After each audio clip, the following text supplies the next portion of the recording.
Welcome back, guys. Going into hour number 3 here. Steven, take it away, man. Let's jump into it.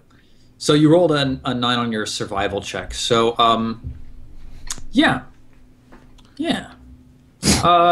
Who's the lookout again? Is it Charlemagne? No, I think MANvs. Oh, yeah, I guess I am the lookout. Yeah. Yeah. Give me a perception check. Okay.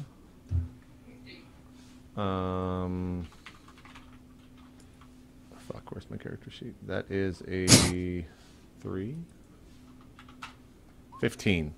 Nice. Okay. Roll 2d6. Actually, that should be a 18. Right. Yeah, because you're adding. Yeah. Is it doubling? Yeah, expertise doubles on any skill test. Yeah, that's pretty wicked. Okay, so 18, really solid. Go ahead and roll that 2d6. 2. 2. I don't know if that's good or bad. Okay. You keep a lookout, and you see before anybody else that you're heading towards a larger mound in this field of mounds, and there's actually kind of a haze in the air. It's really restricting your line of sight. You can't see very far, maybe only like a mile into the distance through the haze. That's like all the dust from this field of mounds. But anyway, you see it before anybody else, Clara. There's actually some kind of like spire sticking up out of this large mound ahead of you. It looks like it's carved out of black stone, all fitted together very cleanly, and it's directly in the path that you're walking. This is Clara that's noticing this, or me? Oh, sorry, it's Lady Charlemagne. Oh, okay. So I notice. I blanked out because you were like, "All right, that's Clara. We'll let her do it." Clara, yeah, of course. Give me the rough and dirty what you just said. There's a large black spire sticking out of a larger mound in this field of mounds, and it's directly in the path of your large black spire. Mm-hmm. Like how? What's the girth of this? How big are we talking in terms? I mean, it looks like it could be like 50 to 100 feet across. You're quite a ways away from it, so like it's a big thing. Well, I'm just like, hey, y'all see that 50-foot thing over there? And the reason that they weren't able to is because of all the haze. But as you guys keep walking, the haze sort of parts and clears to the point where everybody else can see it too. Because you're the lookout, because you were having really keen eyes during all of this, you were able to make its shape out through the haze before anybody else was. Yes. But yeah. I see the big black girthy thing sticking out of the ground into the sky. That is what I was talking about. Mm-hmm. Gilly's at the back. She's having like an emotional moment. She's still got like the lyre pieces. She's like sniffling a little bit. Aww. And then she's written a little lyric, a little limerick, right? Like a morning lyric. Yeah, she says, "Little lie, I'm so sad you're dead. You helped me find coin in a bed. I made a mistake, and now my heart aches. I'll have to use my flute instead." And then she puts the pieces on the floor and joins the rest of the group. I'm going to give you inspiration for that. So the way this works is while you have inspiration, you can choose to spend it at any time to add, to give yourself advantage on any attack, skill check, or saving throw. Awesome. And you can only have one inspiration at a time. And anytime that any of you others think that someone deserves inspiration for doing something cool or doing something in character, just call it out. And if the majority of people agree, then we'll just let the person have it. Because it's fun to do cool things and entertain each other. Yeah. Sounds good. So yeah, you can now see it fairly clearly. You're like 200 feet away from it. There's a large black spire sticking up out of the earth, and at the base of the spire, there's actually an opening, a black opening, no light from inside. And you hear this sort of low moan that's just like, sort of maybe there's like an opening at the top of the spire, and the wind that's blowing through the air is like howling through this large monolith or whatever. Okay. This does not bode well. I believe it is good that we cut through this area to save time to head further south, but I do not believe we should get mixed up in anything anywhere near this black spire. I do agree, Sir Douglas. We should steer clear of that to the best of our ability. Do we think that this spire is the cause of the maggots in the man's stomach? Could this... I think you'd have to do a bit more investigation to find that out. Does it smell around here at all? Give me a perception check. Yeah. Gilly's on full tilt. She's like, oh, it just gets worse. 20. Okay, Clara Clerickson, you smell sort of this, it smells like dust and clay, and like you sort of the hairs on the back of your neck are just standing on end, and you just notice that as a result of just taking a moment to try and sort out what's going on here. You see no tracks anywhere, period. Like there's nothing in the dust other than your footsteps behind you. You don't necessarily smell like decay or anything like that, or animal scents or anything. It smells almost creepily devoid of scent, whereas normally you'd be used to like the smells of the grass and whatever flowers might be blooming nearby and pollens. Here in this basin, there's just this dead smell of like there's just nothing. Maybe this clay dust is sort of absorbing all the smell particles, and there's nothing. Okay, I think you guys are right. I think we should venture forth and not tarry here any longer. I start picking up my pace a bit. So it's taken you about 4 hours to get to where you are now, and you set off again, and you march for a good little while more, and you're sort of looking around you and wondering, when is this gonna stop? Like, when is these mounds, when are they going to break out into the open fields again? And just as you guys are starting to feel like it's gotten a little bit late in the afternoon, even, you see a shape up ahead of you through the haze.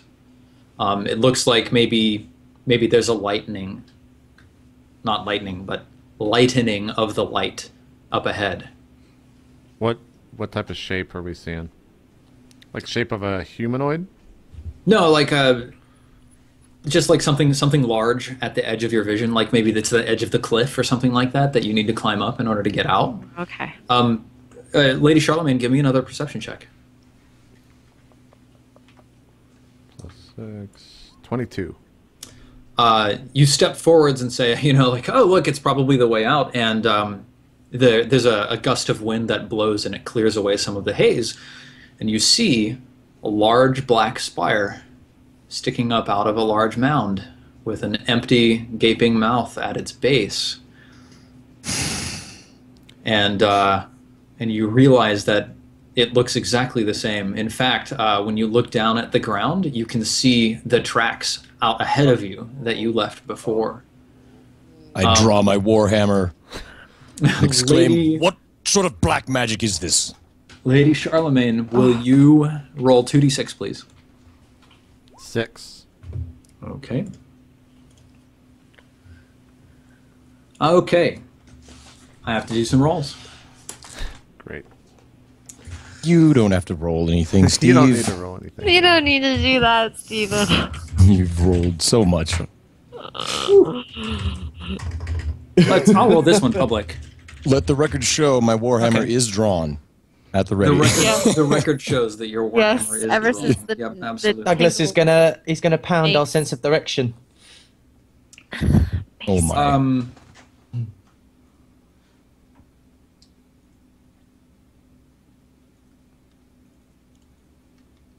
Yeah. What have I done? This is so not good. We got this, guys. We got it. We got it. Okay. Let's find out. The character's not making it out of the first one shot. Yeah, exactly. As You it happens. You hear this moaning from this spire up ahead of you. The wind picks up, the dust blows, and you start seeing the dust sort of batter against shapes that are around the front of this spire. They look almost humanoid as they sort of congeal into a presence that you can see with your eyes, and there are these translucent, like billowing, flowing. It almost looks like people from the Wraith world in The Lord of the Rings. Like they've got that sort of like the edges of them are all bleeding and flowing in every direction. And this moan from this spire splits into 3 tones. And these creatures sort of congeal into presence and face you. What do you do? Oh God. I would say I cast detect. Protection from evil on Charlemagne immediately. Ooh. Okay. I can do that. I don't know if we have to roll initiative for that or not, but... What does it look like? No, we don't need to roll initiative right now, so I'm happy to let you do that. Let me see what the full effect of detect, or protection from evil, rather, She seems the most unable to help herself, so... Well, we don't know what Charlemagne's class is. We don't. And therefore, she is completely incapable of self-protection. there you go. She's got her pastels. Protection from evil. Concentration up to 10 minutes. So you just walk over to Charlemagne and set a hand on her. What does it look like and feel like when you cast protection from evil? Let me just find the spot in the thingy. Right, so... when I cast Protection from Evil, which I can't even find in the PHP for some reason, which is awesome. Oh, no, there we go. So I sort of steer near her and I sort of step in front of her a little bit. I put my hand on her shoulder. I say, "It is okay. The God is here for you. You are safe." And then sort of this fuzzy line appears around her and almost like she's glowing a little bit, but not in the way that these creepy dudes in front of us are. Yeah. Cool. Awesome. So you cast protection from evil. Charlemagne, this protection, creatures of the evil alignment will have disadvantage on attack rolls against you. You also can't be charmed, frightened, or possessed by evil creatures. And if you were already charmed, frightened, or possessed, you would gain advantage on any future saving throws. You don't get that because you're not. So all good. Nice. Okay. Decent. I personally think the fighter probably could have benefited from that. But that's neither here nor there. I agree. One of them sort of surges forwards towards you. What do you guys do? I start backing up. Are you just like walking backwards? Yeah, I'm like moonwalking. I just remembered I've got somewhere I need to be. I start backing up. Steven, can you am I able to hide at this point? Or not? No, because I've been seen. What's your race? You're a human? No, you cannot hide at this point. Yep. And I am sorry, did you say how many we see? Three, I think. 3 of them. 3, but one of them is coming at us. Yes. And one is surging forward. Okay. I think Sir Douglas sort of heaves a heavy sigh.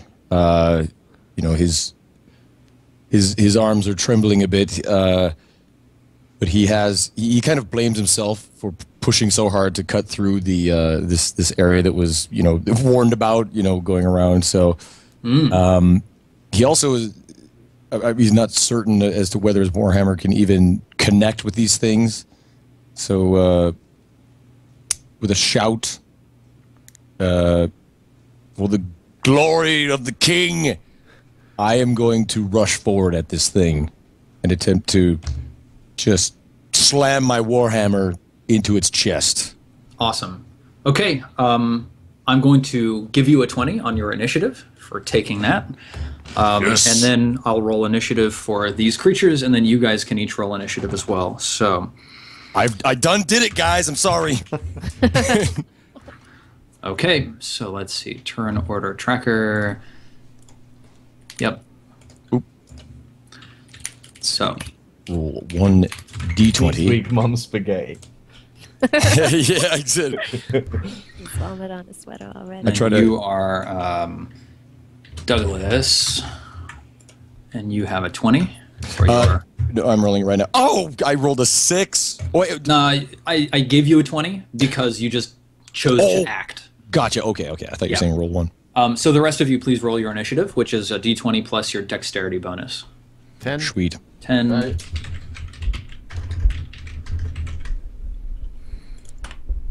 7.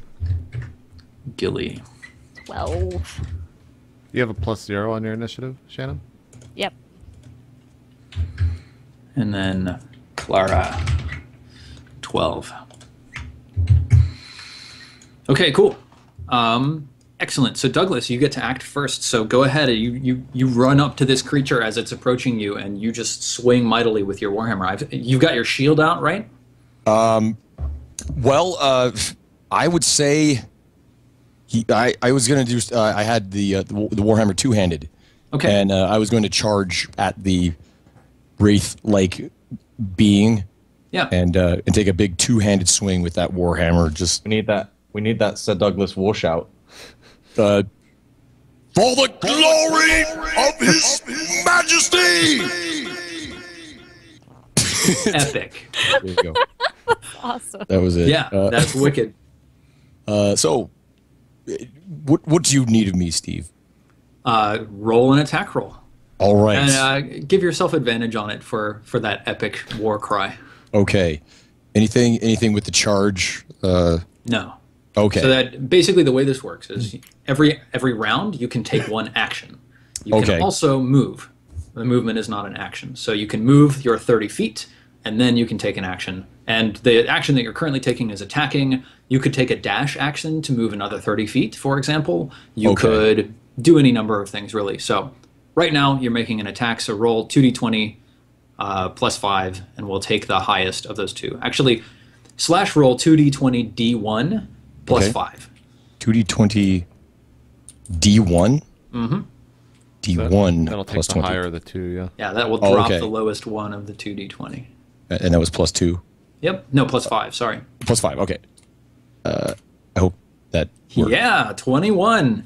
Baby. Yeah, your Warhammer connects. It goes through this creature, but you can tell that it is affecting this substance that it's going through. It feels almost like you're like pushing it through like water or something like that. That's good. I was worried that it was just going to be completely incorporeal, and I would have to just kind of stand there and watch everybody else hopefully do some kind of magical shit. Yeah, so roll your 1d20 plus or 1d10 plus 3 for your bludgeoning damage. 1d10 plus 3, baby, with pleasure. Here we go. 1d20. Oh, yeah, 1d10. Sorry. Now you got me doing it. Yeah. Plus 3. Oh, God! A big old 4 points of damage. You know, he wasn't sure that it would connect. So I'll let you explain it. Now, you, like, it wasn't a great hit, right? Like, you probably clipped his arm or something like that. But even still, that should have done something more than it actually did to him. You can tell this thing is not taking as much damage as you're used to dishing out, even with a clipping hit like that. Like, if this was a person you could actually, like, if he was a person who resisted your Warhammer, I mean, that would probably have broken his arm, right? You're a strong guy with some strong swings. So, yeah.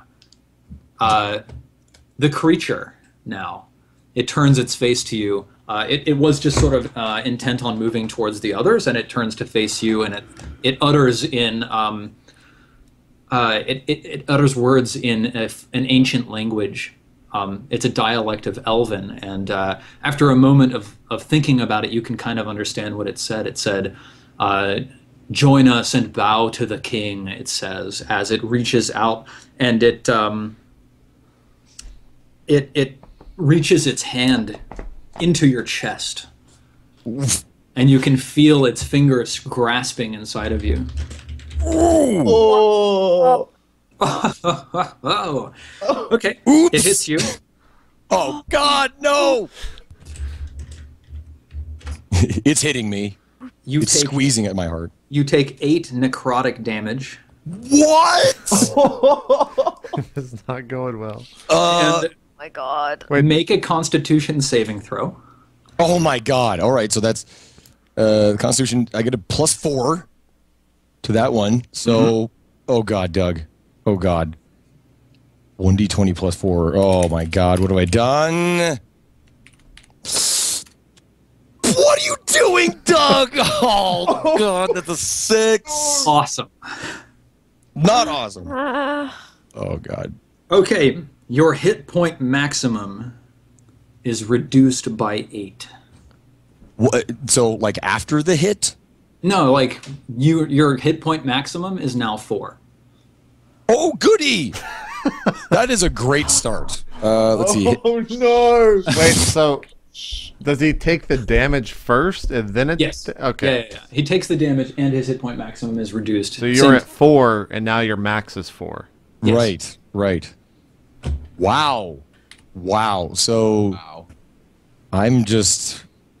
I imagine that I'm just going to be like post lobotomy, you know, just like not even. I'd be like, yeah, like an 80-year-old man now, just sort shit. of. You know what? I missed something. You're Yes. damn right you did. Oh shit, No, that's not good for you. Sir not good for Douglas. Yes. Return yourself to 12 hit points. Yes. The sunlight seems to be affecting this creature, even though there's sort of a haze in the air, and its attack actually missed you, or it sort of came out the back of your Did he have your disadvantage or something? back, and it Oh. grasped. Yeah, he had disadvantage. Oh. Wow. So the other 2 specters glide over, and they each reach out their hands for you, Sir Douglas. Now, can I return my total max hit points to 12 as well? Yes. Yeah. Oh. You did not take that attack. For now, there's 3 of them coming. That's cool. Sir Douglas, oh damn, your AC is 18. Yeah, baby. All right. Super high. Sick. Yes. Okay. Okay. All 3 of them cluster up around you, and they just start grasping at you, and you feel the coldness of their claws reaching into you and inside of you, and they're trying to like pluck at your internal organs. But as a result of the sunlight that's sort of blinding their eyes and making their movements just a little bit sluggish, they are unable to affect you. Okay. Well, if I, whenever I can make an action, I will be attempting to back away. Okay. Duly noted. Clara, it's your turn. Okay, so I've What just would you finished like to seeing do? all this. These creatures are about 30 feet ahead of you, Okay, 30 feet. and it's like 60 feet to the obelisk. Right. So I look behind me at Charlemagne and Gilly, and I say, "Don't worry, friends. I have a plan." And I charge into battle, and I come up behind. So what I'm hoping is that if there's 3 of them surrounding Sir Douglas, I'm hoping to get flank with one of them. Okay. I'm hoping that it would be the one that he just tried to hit. Yeah. That's not taking as much damage. So I'm going to swing my mace at him. Okay. Nice. Yeah. So that's a d6, not as good as my other thing. No, it's a d20 first. You have to make your melee attack. Yeah, no, I was just checking what the damage okay, was cool. going to be on it. Oops, sorry. Whoops. Didn't mean to hit on that, because that would be an added 4 to that. Oh, that would be a 16, which is a success. Oh, plus nice. flank. So yeah. Flanking actually doesn't do anything in 5th edition. Oh, really? Yep. Oh, wow. Okay. So roll your damage on your mace. Nice. It's not just a straight 1d6. It's 1d6 plus 2 for your strength. Plus 2, and then so 1d6 plus 4. It's only plus 2, sorry, because it's just your strength, not your proficiency. Oh, it's just your strength, so that's 5. Yeah. So that's 5 damage. Okay, cool. So you deal a little bit of damage. Again, it feels like you're like sort of splashing your mace into water. It just comes straight out the other side. You can see wisps of this thing trailing away into the air, and then this like rent in its body sort of knits back together.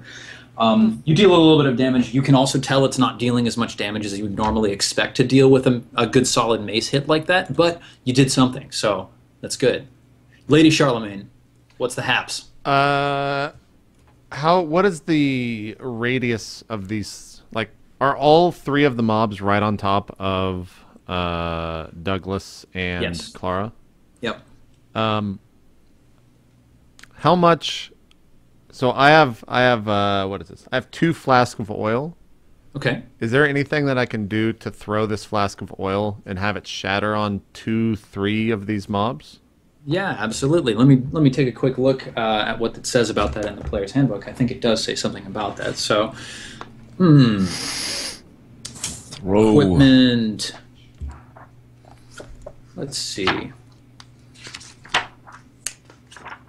Adventuring.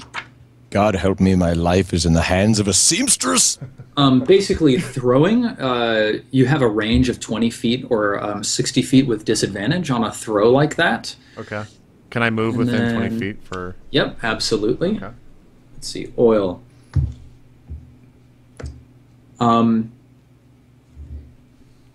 I think if you accept a throw at disadvantage, then you can have the possibility of hitting 2 targets. So you'd get to basically make 2 different attacks with disadvantage and see if you can hit either of them. But if you want to just make a full attack, then you're going to need to target a single one of them. Okay. Yeah, I'll just target the one that struck at Sir Douglas. Okay. So 'Cause I'm more you- worried about him as the model. I mean, they all attacked Sir Douglas, but Oh, okay. are you you're the one attacking that the one that he he damage. attacks. Actually Yeah. no, I'll attack the The one that both he attack. did not attack. Okay, cool. So you throw this flask of oil. Go ahead and roll a What is that? Is roll that a plus ranged my- attack. Is that? It'd be plus your strength because it's a thrown attack. Oh fucking! That was this. Can I just take this all back? 14. That's not bad. That's good. Yeah, your flask of oil shatters straight on the ground right next to this creature, and now there's oil Wait. soaking. Oh, I was like shatters on the ground. Like that was totally not the. It was to coat him.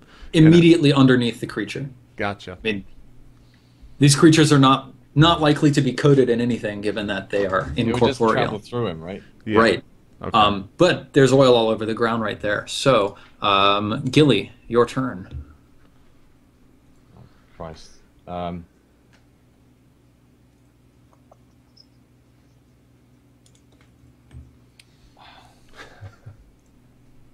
I guess I'm like, oh balls! Because I'm backing away, so I've stopped backing away. My conscience is kicked in, so I'm going to draw my dagger and I'm going to run towards Sir Douglas. Oh, I should let you know something about Fairy Fire, one of your spells. Oh right. When you cast it on objects, any attacks against those objects has advantage. Okay. So, if you wanted to give your allies advantage on these attacks, then Sure. you could cast Fairy Fire, for example. It might be worth us casting Fairy Fire then. Okay. So you speak a word. What is it like when you cast Fairy Fire? Do you have a limerick for that? I haven't got a limerick prepared for Oh, Fairy Fire. okay. But it's the greatest limerick you've ever heard. Yeah. It enchants everybody. But what I did have is I had one readily prepared Okay. on parchment that someone else had written. So I utter the words of the Fairy Fire. Soul who I admire, in a time that's dire, cast this fairy fire and save us from the ire. Yeah. Beautiful. And then bang. Fairy That's Fire. pretty wicked. Okay, this sparkling explosion occurs like just beyond Sir Douglas, and it catches all of these wraiths. And let me see exactly what the effect is. Fairy Fire. That was beautiful, man. Thanks, man. That was clutch. Each object in a 20-foot cube within range, so each of these specters, is outlined in blue, green, or violet light. Your choice. Which is it? Violet. Thank you. Any creature in the area when the spell is cast is also outlined in light if it As fails it a happens, dexterity I turn save. and I wink at Lady Charlemagne. I give like a Subtle clap. So these creatures get a dexterity save against this. Fail. Okay, one failure, one success, a second success. So the one that Sir Douglas has been attacking, this one bursts into, you said green? Green light? Violet. Bursts into violet light.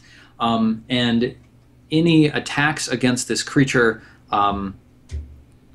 any attack roll against the affected creature has advantage if the attacker can see it, and the affected creature can't benefit from being invisible. So you have to concentrate on this spell. You can't cast any other spells that require concentration while concentrating on it. And if you take damage, then it might disrupt your concentration. But you can maintain that for up to 1 minute, and each round is 6 seconds, so you've got a long time. Great. Douglas, you're standing there. There's these 3 wraiths right in front of you. One of them is glowing with a violet light that lets it... It's much, much more clear now exactly where it is. Does that react to the oil on the ground at all? No. Okay. Literally wasted fire.